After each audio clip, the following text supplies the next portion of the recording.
আপনি এখন যে ধান লাগাচ্ছেন পায়ে ধরতেছেন বসে পিটিয়ে খাচ্ছেন ওই সময় সরো সরো মাম পানি নিয়ে আসো আর এখন কিছু গ্লাসের পানি খাচ্ছেন আছে না আপনার কেন? তাহলে আপনার স্বার্থটা কোথায়? আপনি নিশ্চয়ই মুতলা গোছানোর জন্য ইনভেস্ট করতেছেন। আপনি করতেছেন এ করছেন তাই করছেন, নেতা যাচ্ছে বিদেশ সদর খাচ্ছেন, আপনি কাজ জন্য করতেছেন, আপনি আমারে মারতেছেন কাজ জন্য। তাহলে আপনি বুঝে এইগুলো কেন করতেছেন? আমি কোনো কোনো দলের পক্ষে না, আমি আমার পক্ষে। আমি আমার পক্ষে, আমি আপনার পক্ষে।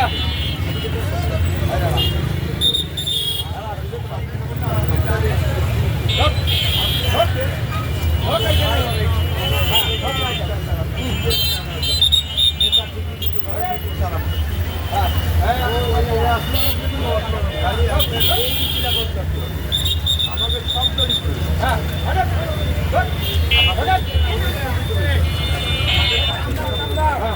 আমার প্রতিশ্রুতি দরকার নেই, আপনি আমার পাশে থাকেন। ভালো কাজ করি হাসপাতালে কোপ খালি বাড়ি খালি আমি থাকবেন, আপনি না। আমার এই প্রতিশ্রুতি প্রয়োজন যে আমি আপনার জন্য বাড়ি খাবো।